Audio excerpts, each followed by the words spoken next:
దేశవ్యాప్తంగా ఇండిగో విమానాలు రద్దవుతున్నాయి.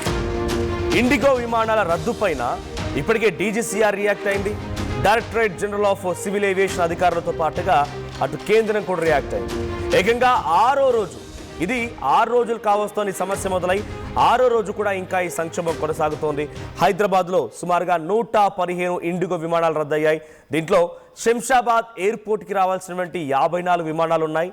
మరోవైపు శంషాబాద్ విమానాశ్రయం నుంచి వెళ్లాల్సినటువంటి 61 విమానాలు కూడా ఉన్నాయి. సో మొత్తంగా 115 విమానాలు కేవలం, అంటే 115 విమాన సర్వీసులు కేవలం హైదరాబాద్ శంషాబాద్ ఎయిర్పోర్ట్కి రావాల్సిన సర్వీసులు రద్దయ్యాయంటే ఇంకా దేశవ్యాప్తంగా ఎన్ని విమాన సర్వీసులు రద్దయ్యాయి అర్థం చేసుకోండి.